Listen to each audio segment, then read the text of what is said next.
Hey guys, we're back with another episode of Magic the Gathering Duels of the Planeswalkers 2015! 2015! There's been 2,000 years, and then another 15 years of Magic the Gathering. And one episode, one version of Magic to go with every year. Yep. Yeah. 2015 of them, and then they might go double up. Coming up, it might be 2 per year. That's what somebody told me on Twitter. Right, I heard that too. No, didn't he say it was quarterly? Oh, I'm sorry. There's 4 quarters in a year. That's 4. Yeah. How is that actually going to happen, though? That's a great question. I hope each one of them is $20. I hope each one of them is $7.95. No, $20 is perfect. Specifically. Because you would pay $20 for Magic. $95, Nick? Oh, you would pay $20 for a deck. Really, if they go to a quarterly release, that would be the most absurd thing. Absurdly brilliant. Crazy like a fox. You know what? Maybe. Maybe they'll make a lot more money. You know why they call it a quarterly release? Because you make a lot of quarters. A lot of quarters add up to $1. Are they gonna have like 4 teams, or are they just gonna work the one team that they have on this game to death? They hire Sledgehammer, Treyarch, and Infinity Ward, and basically they'll just work them to death, and then also bring in 3 more teams. And you'll have to just kind of pick which team is the best team and argue about it on the internet. Well, which one has the diamonds? Because that's the team I'm on.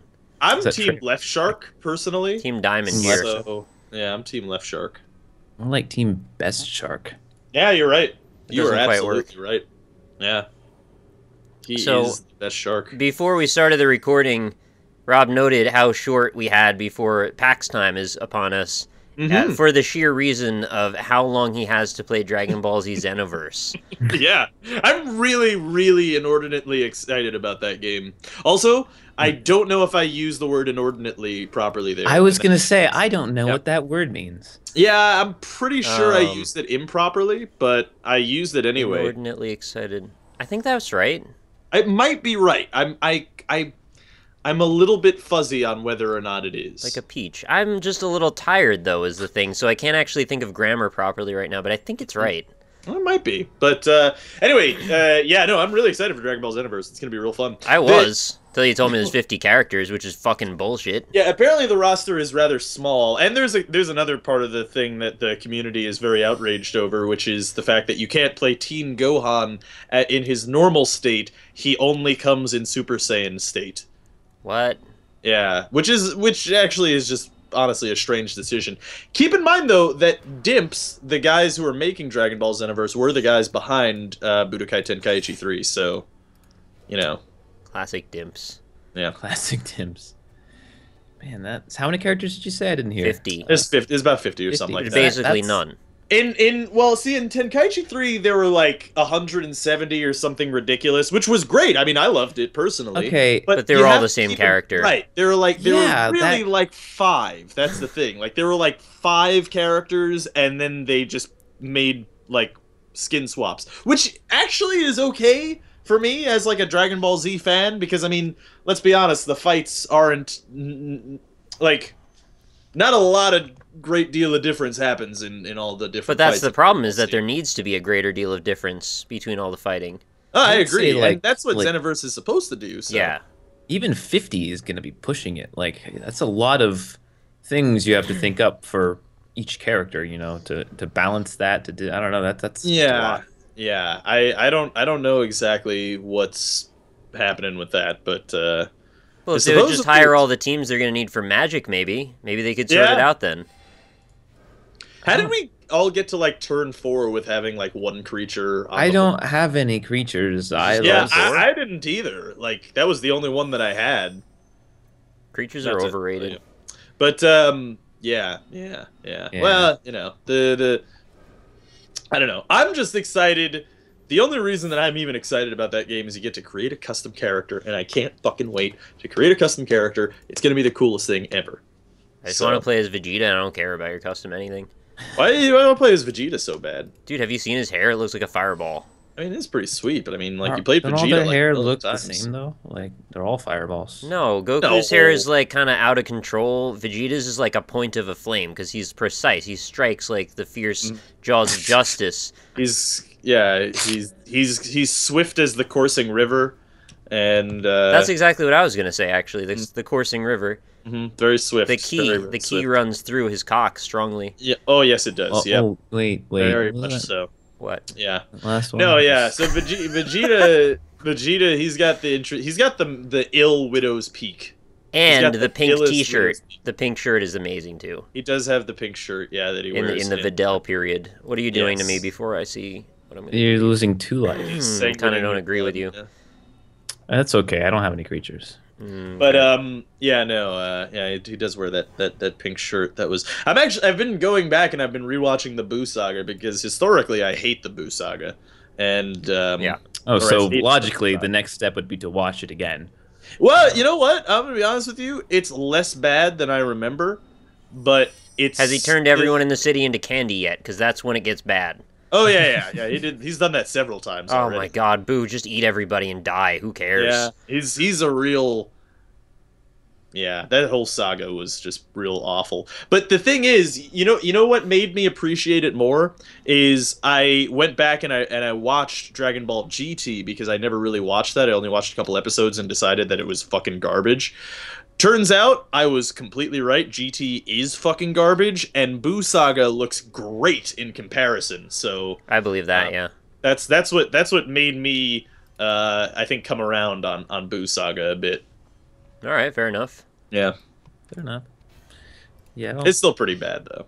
I only remember watching like the first 10 episodes of the Buu Saga. I don't remember, and I don't even remember those. Like it's just been so long. It's not great. It's pretty bad. Cell Saga was real good. Cell Saga is where the show should end. And in fact, in Dragon Ball Z Kai, which is the key. No, in Dragon Ball Z Kai, that's the they remastered all the episodes of Dragon Ball Z and cut them down and cut out all the yelling and stuff and made it more watchable. And it's only 80 episodes. They end the series at Cell Saga, which is where it's supposed to fucking end. All right, guys, I lost. Oh yeah, I mean it seems like you're in a bad place. You got sanguine blood out, man. It's the only option. It was one of those games where I wasn't winning with those land draws. I actually accidentally took the wrong hand when I started, so I thought I was gonna lose, but then it seems like it turned around. I mean, my hand is also awful. I think all of our hands were really, really terrible in this particular game of Magic. Oh, good for us. You guys did get creatures though. I like those. I got one creature. Yeah, that's a good point.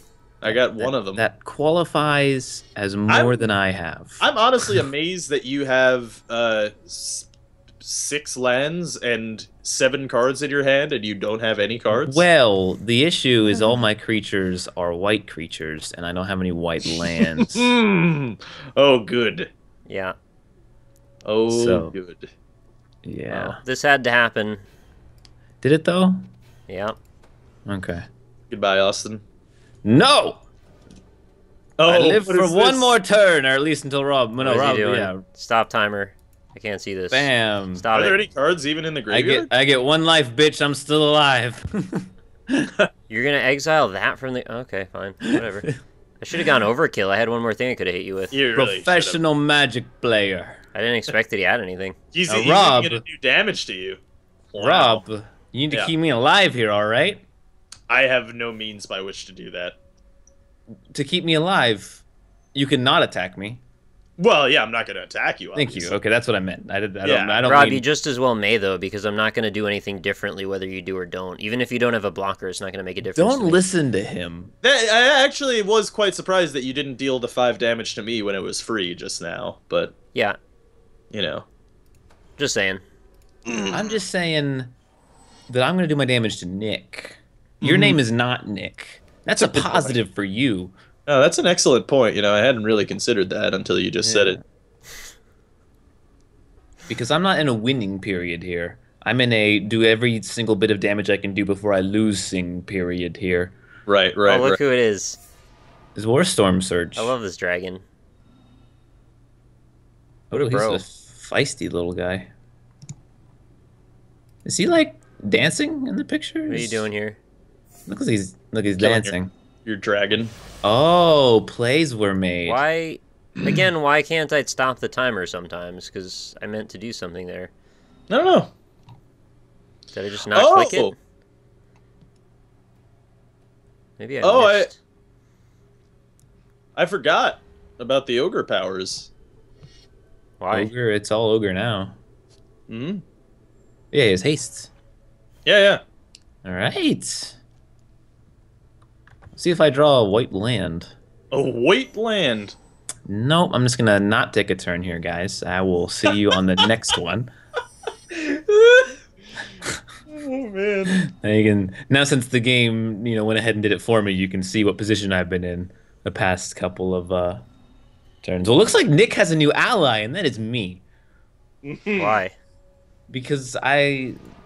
The dust is fleshy. Sorry, what were you gonna say, Austin? Still not entirely 100% beneficial to you to kill me right now because you don't know where I align.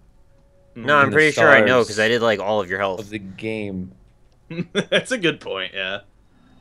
It's pretty easy for me to determine. I mean, if you want to kill this guy, then be my guest. You know what? I should probably not use that one in particular. I should probably use like this one. Nick, come on, man. Sorry. Them's the facts, them's the rules. I feel like Sanguine blood. It's a little aggressive. All right, Rob, you got to pull out another Shivan now. Oh, this is interesting. Let's do it. Don't disqualify yourself, Let's do it. Okay, no, it's not that one. Oh, I gave him the fluties. Oh, that's an issue for Nicholas. Oh, now he has more things. All right, and is that enough to? No, it's not the one that gets +1. Oh no. Disaster. This is an interesting thing to go from 4/4 that can't really hurt me to 7/4 that does. Yeah. Hurts really bad, yeah. You can fly. Ideally, all Rob has to do here now is play a creature with value 1/1, and that will kill Nick. This is such a serious commentation thing you're doing right now. Yeah, I'm practicing for my magic commentating career. All right. Cur. Cur. We're gonna play that. That's intriguing. And we're gonna shuffle that. Oh, now you have the life back. Something like that, yeah. The life that you once had, which was taken, is now yours again. And you have nothing. Nope. Oh, Rob, yeah. Well, yeah, you're dead, Austin, so I mean... Yeah, no, I kind of precluded that you weren't really in this fight. Sorry. Yeah, it's fine, I'll just be over here. Am I going to regret not having a blocker? How much haste it's stuff a fly, are you going to end up with? You don't really do haste very often, right? No. Also, this thing flies anyway, so... Wow. This thing flies anyway. My ogre. Ogres don't fly. Ogres are like onions. This guy's got some cobbled wings on him, so... Rob's a good liar. Ogres don't fly, Rob. Yeah, your ogre gives haste to everything that you play. Yeah, that's true. You actually have all the haste. Mm-hmm. Alright. Well, let's see if you've got 6 worth that you can cast right now. Did you draw Inferno Titan? Because that would... No. That would be funny if he did that. I would laugh. And then laugh also again. Just doing math. Okay. Stop doing math. It out. Alright, that's 2 damage. That's 3 damage because it... Well, does it do the damage before or after, actually? I guess we'll find out. It does it. Before or after? Oh, wait, does that come into account? It does? Oh my. Mm-hmm. So it gets all the buffs and then does the damage. Alright, so yeah, Nick's dead, actually, yeah. Yeah. Oh, well, with that... Oh, yeah, I can just do that. Actually, what the fuck just happened? I can just do it that way. Rob, you were so fucking dead. I had, like, 2 more Scavenger Drakes. I had a thing with Undying. Like, how did that just happen? If I got any creature card in my deck, you were dead, so... If I had gotten any creature... period. I had all of my creature synergies in my hand at the same time. Yeah. And enough land to use them, too. Mm-hmm. Plays were made. If it weren't for those meddling kids. Yeah. Meddling kids, you'd be giants and fucking dragons. Yeah.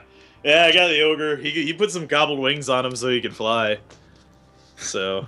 It's got this image of a flying ogre now. It's quite Ogres hysterical. don't fly. Mm-hmm. He's got the cobbled wings. You got to pretend he's got the cobbled. Think about the cobbled wings he's got, and then he's flying around. One more time, I swear to God. Cobble some wings. By the way, you know, this is something that has been coming all over you. It's been coming all over me. No, it's been a problem recently. So I tend to apply a stutter to me speaking in order to have some sort of a humorous effect. But I feel like I've done it so much that it might just be the way that I speak now. Yeah, that's the way the brain works. You kind of dig into these certain synaptic pathways, and then all of a sudden they kind of take over. Pathways. See, so, like, I also have speech issues, apparently, and I can't seem to stop them, so who cares? Yeah, I guess it sort of happens. Yeah. I'm going through my head now. I'm like, what speech issues do I have here? Mm-hmm. It happens. No, I mean, like, sometimes I apply a stutter because it would be, you know, it's humorous. Sometimes I apply directly to the forehead. Head on. Really? Yeah. How's that? To the forehead. Austin, are you going to be buying Dragon Ball Xenoverse? I'm not a fighting game guy, so probably not. It's not really, like... It's not like you're not don't expect to pick this up and be getting Street Fighter here. This is about as casual as it gets when it comes to fighting games. It's insulting, Rob. I was actually planning on becoming a Xenoverse Pro, and really, so the fact that you would insult the scene like that is really the thing about it is that this game is going to be the most fighting game out of any Dragon Ball Z game. Like, well, you know. Beyond the original. Your is not a fighting game argument's looking pretty flimsy right now. Well, but it's you're kind of playing both sides. Let's be honest here. I am. I'm playing. Well, because it will be extremely casual for, like, if you got fucking, you know, Falco to come in here and try to, you know, work out the mechanics of Xenoverse, it would take him like 5 minutes and he would be a fucking pro, right? Wing jab it. Yeah, but that's Falco. I got it actually. But you know, there are some combos and stuff and shit that you can fuck around with, and really the interesting stuff for me at least comes from the combos that you can make with your custom character, like different ways that you can combo all of the special abilities, because you use any special ability of any character in the game on your custom character. Right. So you can, like, make up your own combos, which is really cool to me. Can I equip my character with a power pole that can extend at will? I don't know, actually. Maybe. Because I would like to extend my power pole and then beat you to death with it. Yeah. If that's an option. Power pole extend! You can't play as little Kid Gohan, right? That's not an option. Kid Gohan? Yeah, you can play as Kid Gohan. Oh, sweet. Yeah. That guy's pretty strong. He's just a kid, too, so it's amazing how strong he is. That's true, yeah. Can you play as big old monkey dude? No, they didn't add that in this one. Be the what good, about like, Kid fatality. Goku? Can you fight the young Goku versus his son as young Gohan? No, they don't have Kid Goku either. Fuck. The reason that they said that they don't Game's have trash. The reason they don't have the original Dragon Ball characters is because most of the original Dragon Ball characters can't fly, and the game. Who cares? Red Ribbon Army 5 life. That's true. You could have the Demon King Piccolo. That would be fucking cool. Can you have the dragon from the Dragon Balls? Oh, can you fight the dragon and steal his balls? That would be fucking Nick, awesome. if Nick does one more fucking euphemism, I'm gonna lose my goddamn mind. I can't stop. I'm sorry. No, it's all about dragons lately. I was just watching the How to Train Your Dragon 2. That movie's real good. Okay. It's a good movie. Oh, here's the thing. If you are thinking about getting it... Okay, sure. Just fuck whatever I just said. Probably pre-order All right, it. fine. You should pre-order it, Nick. Oh, is that actually a segue so I could talk about the order? Yeah. Oh. That's pretty good if you did that. Don't pre-order video games, everybody. So which one is the order? Is the order Tom? Is that the one? The Tom Clancy's The Order. Yes, that's the one. It's the one about spies versus mercs, and you fly a fighter jet and you shoot down the lycanthropes. You play as like an English gentleman, he looks like, in like a fancy hat, and he's like basically Van Helsing as far as I can tell, and he shoots werewolves and stuff. And so it's like Resident Evil plus Van Helsing, I guess, but like it's a movie. The controversy from what I've heard is that it's extremely short. It's like 3 hours of gameplay from what I've heard, with like 2 hours of cutscenes maybe. And so from what I saw, I watched a gameplay video, I think it was like an E3 video. It was the most cover-earnest shooter I've ever seen. Right, it's a linear cover shooter with not zombies, sorry, werewolves. Same thing at the same time. Zombie werewolves? That would be cool. I've seen them before in video games. How come I never heard about this game before the controversy? Oh, you sure did. AAA fucking... They had one of the most fancy setups at PAX. You probably saw the dude standing there. Oh, yep. Now I'm seeing the gameplay. Yes, I remember. Oh, yeah. Well, wait, they were at PAX? Surprised. Yeah, man. Yeah. Who's surprised that this game was 6? I don't know. Like, remember seeing the gameplay footage of this game? I'm in no way surprised that this game is 6 hours. No, this is exactly what I thought when the first time I saw it. I was like, this is exactly what I thought. Yeah, there. You know what this looks like? Is what was that Rome game? That Rise. They've been already comparing it to Rise. Actually, it's PS4's version of that now. They're saying. There you go. That's what it looked like to me. Like it's basically that. Yeah. Now that I'm seeing the gameplay in this trailer, yeah, I remember it, and yeah, I'm in no way surprised that it's 6 hours. I was seeing similar. Like, I mean, honestly, I haven't played the game, so I can't. None of us have. Yeah. So we're all full of shit, but you know. It brought up an interesting argument between like, can a game that's very short still be worth $60? Sure. And I mean, yeah, but it becomes so difficult when you're at that low of a time that I'm trying to think of games. Portal 2 is the most recent game I can think of that was, I think I played that for 8 hours, a little less than 8 hours. And I'm only counting the single player, I guess. So the multiplayer was probably more like 13 or 14 hours. But that's the only game I can think of that was, to me, a good game that was very short and $60. Mm-hmm. Technically, Fallout New Vegas, I beat that in like 6 or 7 hours. Yeah, Skyrim you can beat in like 20 But minutes. it's also because I rushed through it on hardcore mode. It wasn't because I was trying to absorb. There's like 700 hours of content in it, so yeah, that's not an argument. I'm just saying. That's true. Yeah. Yeah, I mean, does game length matter? Yes. Does dick length matter? And Yes. game length matters on depending, like, the amount that game length matters towards how good a game is depends almost entirely on genre, right? If you have a linear third-person shooter, cover-based shooter, then a short game would be pretty shitty. I mean, you know, all the Uncharted games are almost the same exact story. They're maybe slightly longer even than that, but like maybe 4 to 6 hours instead of like 3 to 5. That's the other thing that I was a bit weirded out about when I've been hearing this whole controversy happening with this game that also I was not super excited for in the first place, so I don't know where this controversy came from.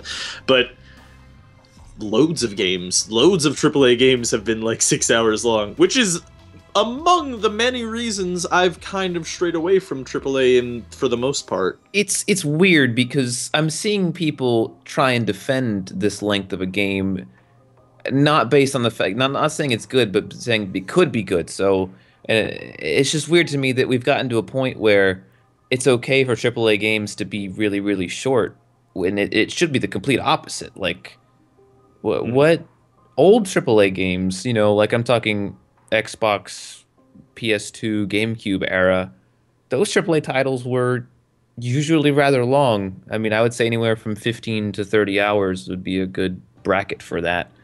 And we've gotten to the point where most AAA games either have extremely short single player with tacked on multiplayer that's awful or useless, or even just a very short single player experience.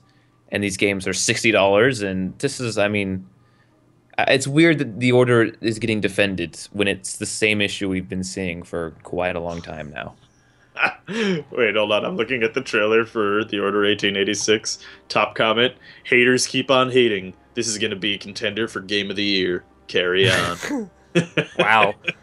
That's a solid stance to have. That is a bold prediction, Console Caesar. console bold season. prediction. I'm trying to think of the difference in like where that changeover happened that Austin was just talking about, and I wonder if it's to do with the like absolute solidification of this is how you churn out games.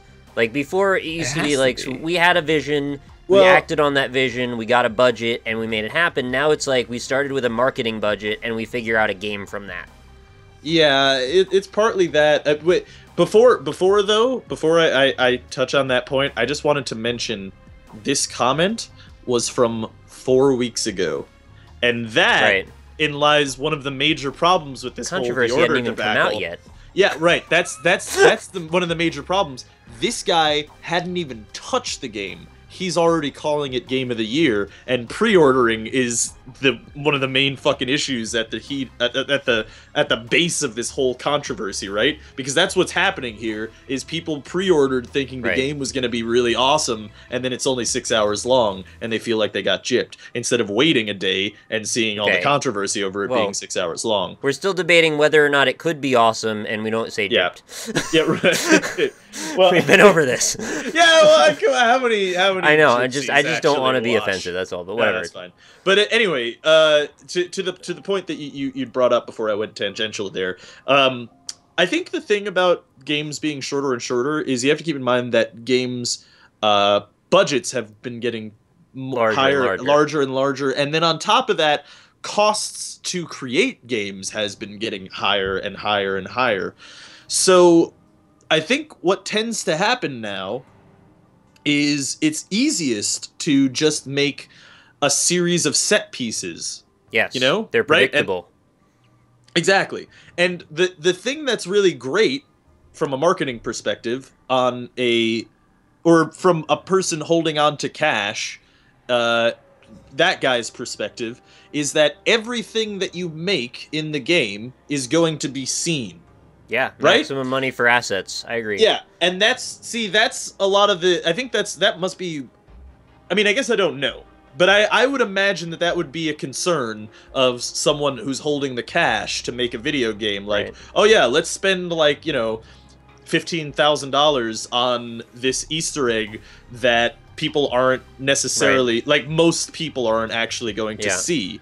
And I'm sure that might be hard to pitch today.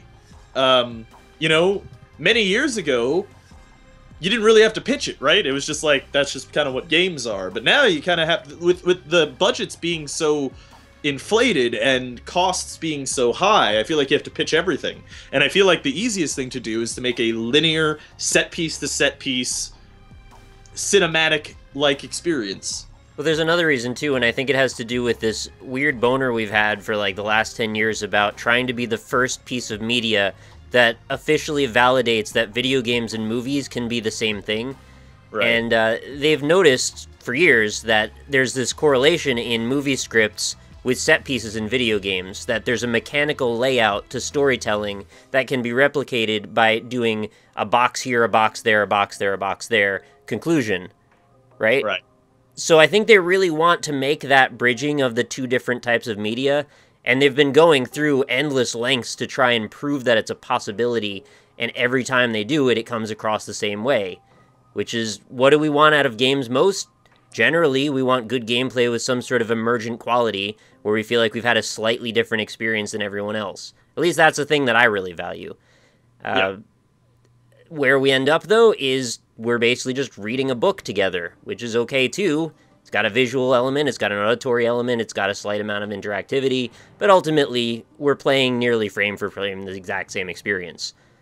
That's the opposite of what I want. You know what's really sad for me is that this is another in a long recent line of new IP failures. Right, which is reinforcing to them that they should never take chances ever. Exactly. That's what's really terrible to me, is that it really is. It's just letting them know, like, okay, why would we ever take a risk like this again? Like, what's the point? If people are all going to hate it anyway, what's the point? The risk is massive. They spend so much money. This isn't even a risk. This was your third-person cover shooter, regenerating HP. Nonsense that we've seen time and time and time again. That was them minimizing risk on a new IP. right? Like Watch Dogs, that's another new IP that came out recently. What did they make? They made a free roam game in a city. Like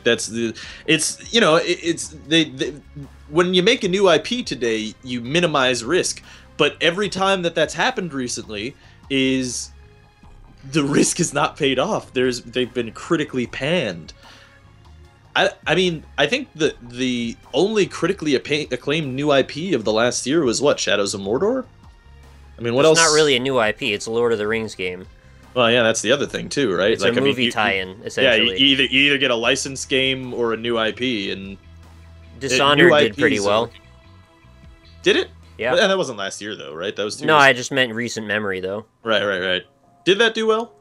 Did better than I think expected, yeah. I was very disappointed with Dishonored, and keep in mind, this is me not having played the game, so take everything I'm about to say with a grain of salt, but I initially read about Dishonored in Game Informer years ago, and at that time, the game was being touted as a free roam game in which you could move around the city freely. And then I was very disappointed when it came out and or when it started coming out that they said that it was actually just a linear story. And I was very disappointed by that. It's kind of pseudo free roam, isn't it? Like there's areas where you can walk around a lot, but it's still kind of set pieces that are open enough that you can spend some time in them. Right, yeah. But I mean, this kind of thing has happened to me multiple times where, like, you know, I read about a game way before it comes out and they still have ambitious ideas. It's the same bullshit hype cycle to drive pre-orders. We want to sell an idea that isn't in existence yet. Yeah. And we're tired of being lied to, in essence. I mean, I know they don't mean it as lies when they write it, but by virtue of hyping up a thing that they don't know where it's going to land, that's where it ends up. Yeah, and again, let me clarify. Like, I don't know if Dishonored was a good or bad game. I didn't, like I said, I didn't actually end up playing it. But I didn't end up playing it because I was disappointed by the direction that they took it. I don't know why companies are so terrified to do open world games right now. Because I think Shadows of Mordor proved that your open world can be really boring and not have any kind of interesting, design to it and still work. Like, Mordor, it did what it was supposed to do, which is, be Mordor, drab and dark and orcs and all that. But when you look at it from, like, a perspective of, complexity, it's not complex at all. It's a bunch of dirt and rock. It's dirt like Cookie Clicker, basically, with a hack-and-slash action game on top of it. And it still worked, though. It was still fun to go around and explore things, even though it was so, drab. And if you actually had a good open world to go in, I feel like you could have such a great game just on that alone. Like, Skyrim was so boring in most of its areas, and it still worked out very well. You know how complex AI programming is, though, and the more variables you introduce, the more openness there is, the more potential for emergent gameplay. Equally, the more bugs will be introduced and the more time in troubleshooting. And nobody has time to troubleshoot. They only want to push the game out and not even patch it ever. And not just that. Remember the thing that I was talking about before. You potentially are spending thousands, maybe millions of dollars on assets that no one will ever see. Maybe. Or at least the majority of people won't ever see. That is risky for a company that wants to make an open world game. I mean, it's like making an MMO, right? I mean, the budgets for those games are much larger than they are for like a linear story driven game, like say The Order, and there's risk associated with making an open world game like that. Those politics, though, they have to vary from one studio to another, right? Like, I really want to talk to somebody, or at least a few people that have worked in AAA that can vouch for whether or not they honestly care to kind of compromise their own vision or integrity toward the game in favor of, setting up asset per dollar equations. I don't know. I mean, every game has collectibles and stuff, right? I mean... Well, those are meant to lead you to those assets, so yeah, in a way, you're right about that. That's what I mean. I mean, there was a post about someone claiming to be a employee of, I think, was it Ubisoft, or I think he was working on an Assassin's Creed game or something, and he was mentioning how the time frames they were given were so ludicrous, and what they were expected of was so insane that the game, of course, was awful for those reasons alone. They tried to just make it as fast as they could conceive, and that's just not how game making should be. And that's what I meant when I said where they really settled into the process of churning out games. It's when they started min-maxing what they can get output-wise from employees, instead of letting them actually develop a vision. Well, that's the thing too, right? Is that, like, I would have to imagine, as far as developing a game is concerned, the majority of money that you're spending on, and this is, I mean, the development process itself, is labor, right? I mean, the licenses for the programs that they use, they probably are dwarfed entirely by the labor, and right. Some of them develop their own, actually, right. too. Yeah, right. That's another thing too. Ones. Yeah, so like that's another thing is I'm sure businesses or publishers are min-maxing how much development time a studio can even have based on how much they're willing to pay for labor, right? So the whole process is fucked from the inside out, basically. Mm-hmm. All of this politics, bureaucracy, red tape bullshit means this is where the only direction really can go. There's so few people that really just care about making the idea they have in their head and then can somehow establish a budget without crowdfunding it. Like, this is not, like, you can't expect that from these companies anymore. It's weird, too, because you see weird things happen in the games industry that seem to go completely unnoticed by AAA. Like, look at Firaxis, right? They're still a multi-million-dollar company. And they still, for the most part, stick to their guns in the kind of games that they make, right? They don't really deviate and, you know, make an Overwatch like Blizzard is. Which, by the way, I think it looks pretty fun. I would play it, but I mean, keep in mind, like, I still think that's like a, hey, let's make something that'll make a lot of money. Whereas Firaxis will come out of nowhere, come out of left field, and, you know, pick up the license to XCOM and make XCOM Enemy Unknown a remake or a reimagining of XCOM, a game that was popular fucking 20 years ago, and then it was a critical and financial success for them, and you know that would normally be, to a publisher, a fucking massive risk. Enormous risk. A risk of... But they knew they had something, and they were confident. Risk. They knew that there were people that cared about this idea, and they knew that they had the chops to be able to actually make it, and it was fun. Yeah. Which is the confidence that you don't seem to see coming from the people providing finances from those other people. Yeah. They don't have any confidence in anything because it's not a game they're interested in playing, nor do they have any investment in the ideas that are being developed in the first place.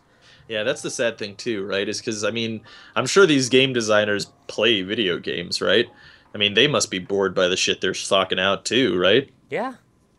It's kind of like how our health insurance system makes it so basically the people providing the actual, you know, doctors' prescriptions are basically the people handing out the insurance, right? Everything has to get approved by the insurance companies. So whether your doctor says you need something or not, if your insurance company doesn't agree with it, you don't get it. Right. So it's like the secondhand, we're sending off all the money to the people who don't actually know to be the ones to approve or shoot down an idea. Yeah. Yeah. Well, I will say that a AAA game that has excited me just from the visuals alone, really. Like, that's where we're at, is that I can see a game and just be like, that one looks better than anything I've seen, so I'm going to get excited for it because it's just almost impossible to find something that looks good. Is Xenoblade Chronicles X, the new... Yeah, I kind of want to play that too, actually. It just, every trailer I see for it, it seems like they've created a very vast and various open world, and it just looks nice. I look at it and I go, that might be really fun. That might be a cool world to explore. When I look at games like The Order, I'm like, that's... But by the same token, brown. That's kind of... Yeah. Austin, though, what you said is kind of the same thing, though, that the hype cycle tends to take advantage of a lot when you don't really know exactly how something's going to fall. And I know this is kind of an exception to the rule because people know about the series already, so it's not really this game, but I just mean this archetype. When you see games that are sort of like variable in terms of their gameplay systems, you can leave that up to your imagination, right? So all of a sudden your mind starts telling you it could be X, Y, and Z. Reality is you end up just walking around a bland world, and then you get bored.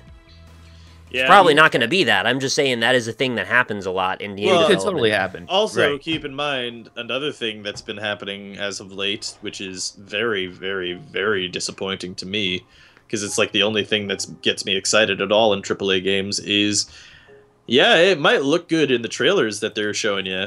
Doesn't mean that that's what the game's going to look like.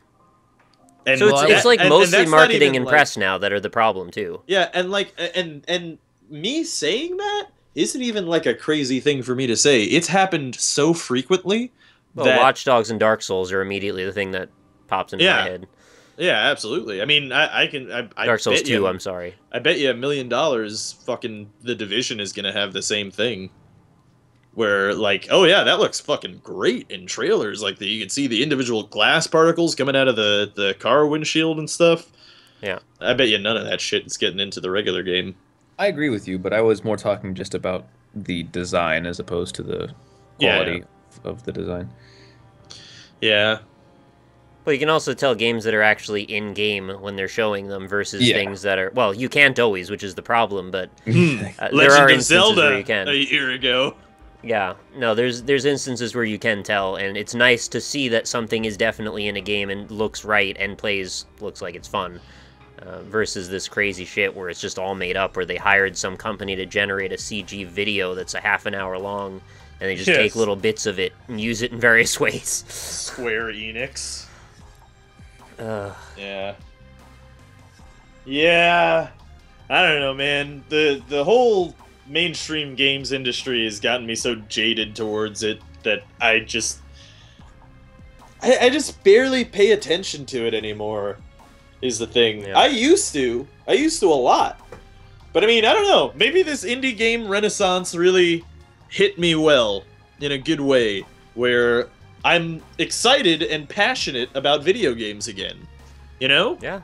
Like there's a bunch of really cool shit that's coming out and is always constantly being, made that is just a passion project. And they explore strange ideas, strange concepts, or game mechanics as well, and that's awesome. That is what video games are to me.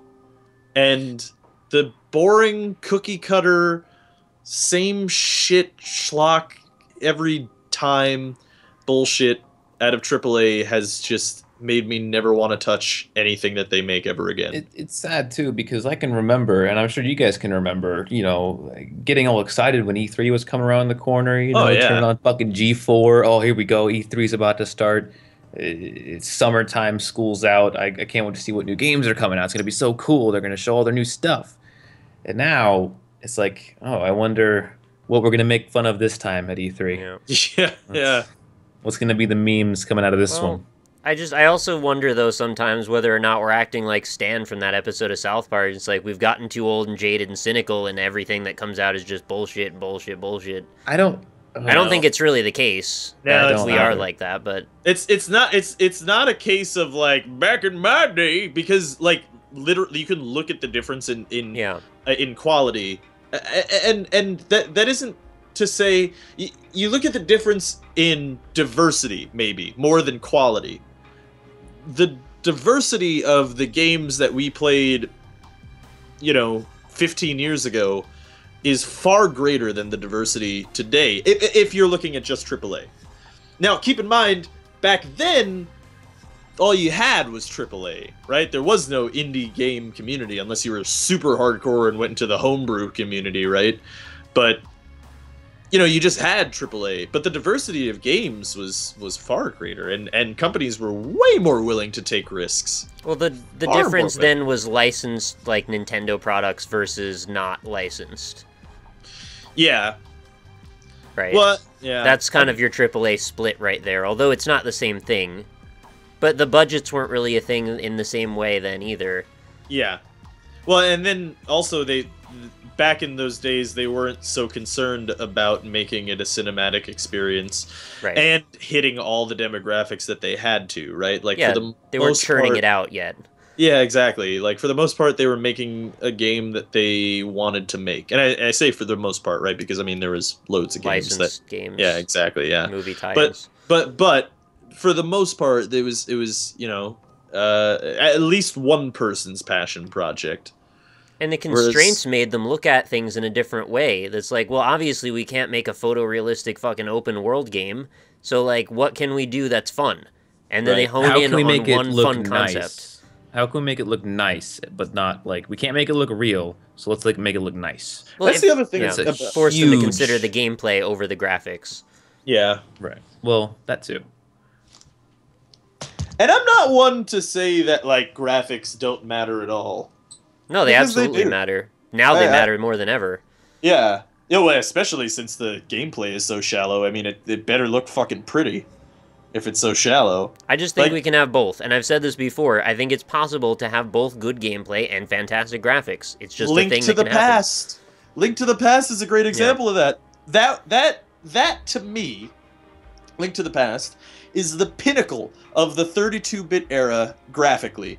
That game Yeah, Super Metroid. still today looks beautiful. Like, everything in that game just looks gorgeous. It has style. I think It- that's it what does. it's cohesive, which is the most important thing about any graphical anything. It is thematically cohesive, and that is super important, and it looks great. And you know what? That was important to them in those days, was that it looked pretty.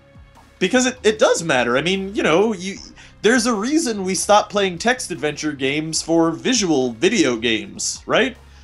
Well, So some people didn't stop, but yeah. yeah, but I mean, but for the most part we did, and that's what I'm saying. Like, it's you could have both. You absolutely can have both. You can have both great gameplay and great art design as well.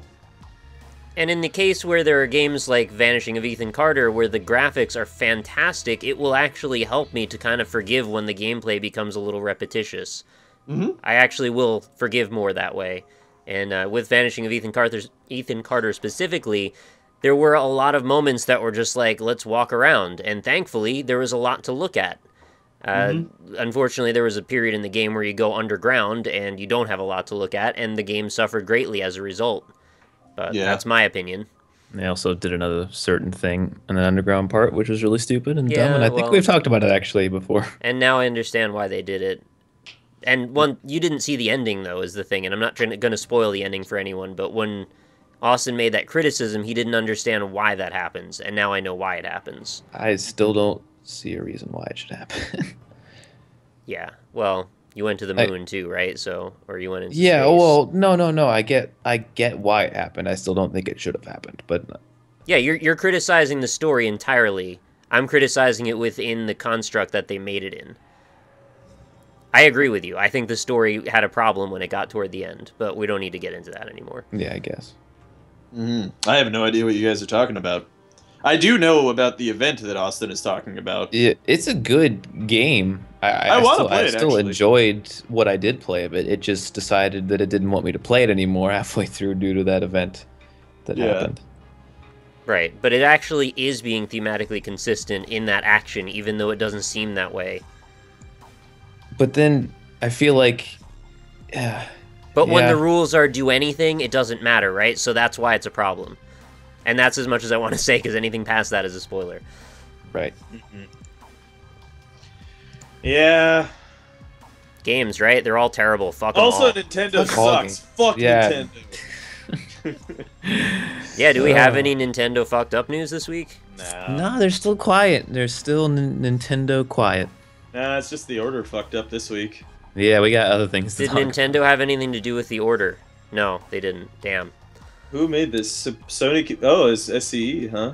So this is first party. So it really is the PS4's rise. Yeah, I said that earlier. Yeah. Yo. No, I mean that's what it really is. Yeah. Nintendo didn't do anything, but someone faked out all the Nintendo fans. There was a Super Smash Brothers leak Right. of the new character that turned out to be totally fake, and the guy You who mean did a new the fake- character? There's more characters? yeah, they're gonna have DLC. Oh, I love DLC, especially when Nintendo makes it. All right, enlighten me, please. Go right ahead. Well, they already announced the DLC Is it the Louis Vuitton fucking bag DLC? No, it's gonna be. They're gonna have okay. Mewtwo do the game as a character, and I knew that. He'll already. be, that he's the first DLC. But the second one apparently was going to be Rayman, and someone. Oh, that I don't understand. Someone posted a video. It looked 100% real. People brought it up in Photoshop and looked at it and were like, "Oh, this matches up. This is real." And turns out a guy with way too much time on his hands created this fake using a bunch of he spent hours in After Effects making sure everything lined up. He even created his own Rayman model from scratch in order to. Oh my god, that's so bad and good at the same time. Yeah, and he made this fake, and I don't know why he did it. He never really said. I guess he was just doing it for fun, but everyone believed it, and you can go watch the video. He goes through the whole process on how he did it. It's like the perfect crime because they made fucking Solid Snake be in one of the games, so who the hell knows what licensing deals they could come up with. It was so real that is it Ubisoft that owns Rayman? Oh, were they starting doing inter-office memos and being like, "Who they were going to comment"? They said we're going to comment soon on this. They told us we're not sure if we authorize this. Yeah, I'm sure they were like, "Man, did we let Nintendo have our character IP?" Wait, who authorized this? Which was it you, Fucking Bill? Johnson. I'm sure they called Nintendo like, "What the fuck is this? Are you ripping our shit off, Nintendo? Come on now." Yeah. Well, and for that reason, there's not even going to be any video in the next Smash installment because they're going to be afraid that people are going to make YouTube videos of new characters. Oh, so you're right. The next Smash shouldn't have any of those because they're just going to spoil it. Yeah. They should develop a proprietary video output setting that only Nintendo products use that can't be captured by Elgato's or go into TV monitors or anything like that, just to make sure nothing ends up on YouTube unless it goes to their creator program because they'll sell you a dongle for $99. $99. Yeah, it's just an idea. This poor man on this order YouTube comments. Yeah? Looks awesome. Let's hope the gameplay is good. Oh, he's fucked. Poor guy. Oh no! Poor Mazati Mu. He says, I'm buying a PS4 for this. I'd be surprised if they didn't have an order bundle with a PS4 that's themed to that game. Oh, do they not? Yeah. No kidding though, huh? About the whole really people should stop pre-ordering things. And also people should stop being dicks to each other on internet comments, but we'll probably never get that to happen. Yeah, that's not gonna. Because as much as that sounded like a pretty innocuous statement, I'm sure that person got flamed to shit over just a stupid opinion over a video game. Who cares? I'm not saying his opinion was stupid. I just mean that someone put out an idea into the world. Oh, look at this guy! So the original guy, I'm buying a PS4 for this. 370 upvotes. Yeah. Another person in the comments says, don't waste your money or at least wait for the reviews.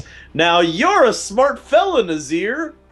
That was not even insulting, right? There wasn't anything like, no, you're a not fuckwit, you should die in a fire. Yeah. I'll burn your skin off. Wait, maybe people are learning. There's another guy. He says, don't pre-order it yet. Wait for reviews. Unity looked great as well in the trailers, and look how the game is now. So just wait. Maybe people are learning. Maybe we've done some kind of Occupy Wall Street shit where it's now, in vogue to not want to pre-order games. They wouldn't do it because it makes sense, but maybe there's actually, a cliquishness going on here where we can band together against something. Mm-hmm. Hey, look, this is one of the top comments. One of the top comments with the 109 upvotes, and this isn't even in reply.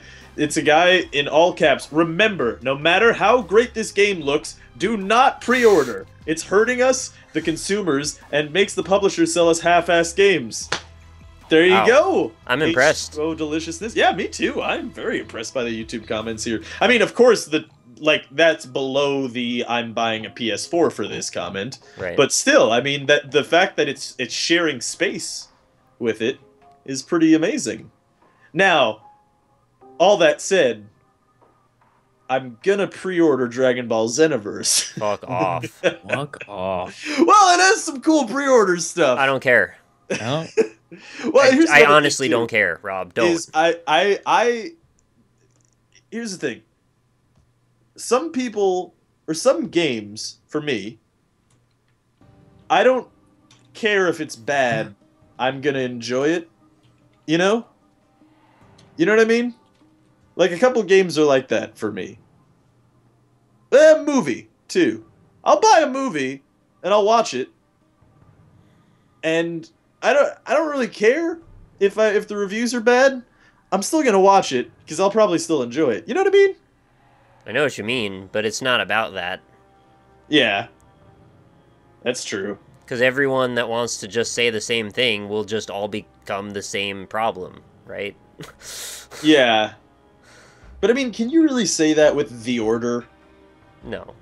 Yeah. Also, ultimately, I don't really give a shit. You do what you need to do. I'm just saying. But yeah, I mean, compared to like honestly, any Dragon Ball Z video game in which I could create a custom character and play through the story as that custom character, it doesn't matter if the game is. I've played a lot of Dragon Ball Z games in my life, and you know what? A lot of them were really, really awful. I'd say 90% of them were really low that one on quality. GBA was okay. That was it though. Oh, the Dragon Ball Z. The Legend of Goku? Booty Kai. Probably Legend of Goku. It was like an RPG. Yeah, Legend of Goku. Yeah, that was pretty awesome. That was okay. Yeah.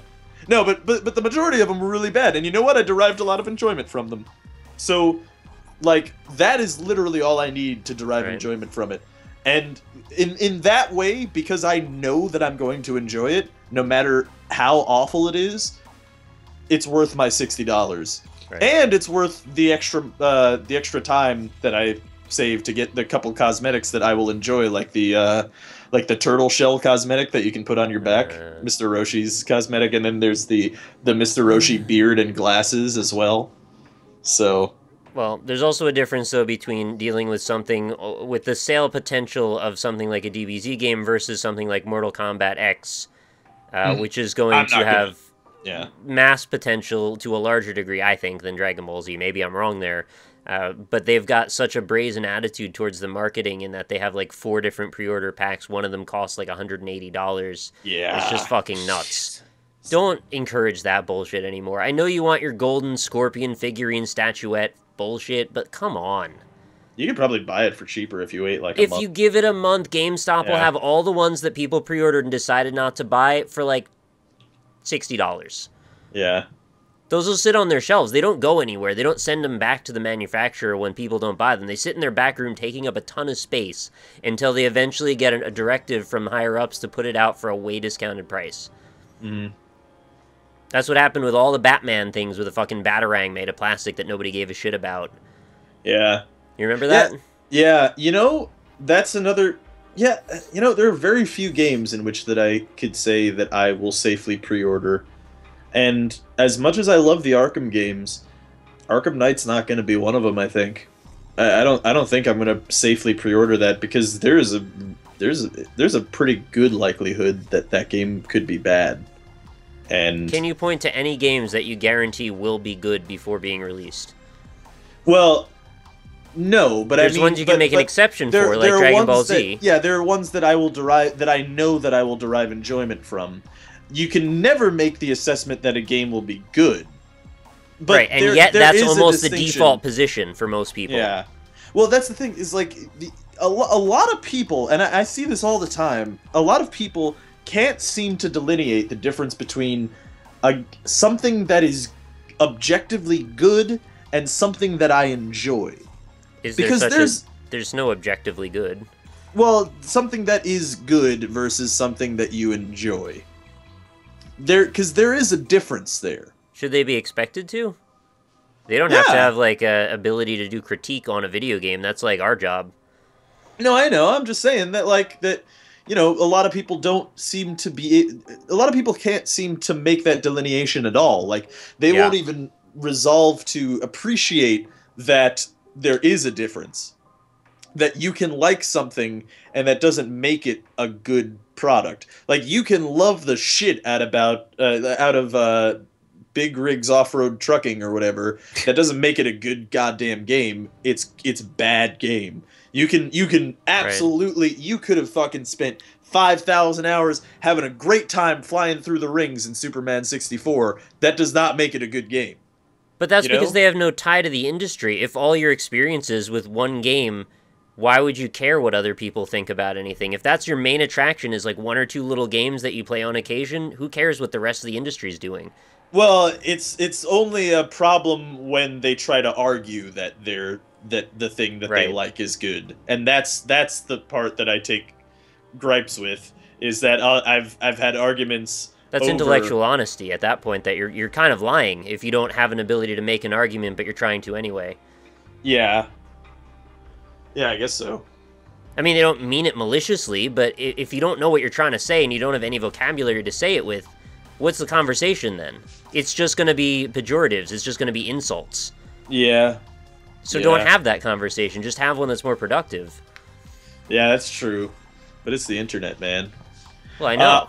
Also, we've officially crossed the 1 hour threshold. All right. And Austin is driving places tomorrow. He's driving right now, actually. Yeah, he's in a car right now. In a car. He's in a big rig going through rings. Mm-hmm. Yeah, going through that. Now that would be a great crossover. Big Superman 64 big rig sim. Yes, exactly. That would be fantastic. He just carries them instead of drives them. Play that game. I would too. Yeah, that'd be great. I'd freeze the big rig into a block of ice and then I'd kick it. They should make a second. They should make Superman 64 2, and you just fly through rings again. Superman 128. That joke's never been made before. Dude. The entire United States, a la The Club, mapped out with Google Maps. Superman flies through the whole thing. He's got to find all the stars. Perfect. There's 120 stars. You got to find them. No instructions. Just go. That would be. I would play it. That's a really good idea. Somebody make that. Yeah. I do that a lot. I just say, just somebody make that. I don't know how to do it. Fuck you. Well, thanks for watching, everybody. New episodes Mondays and Fridays. See you later. Bye.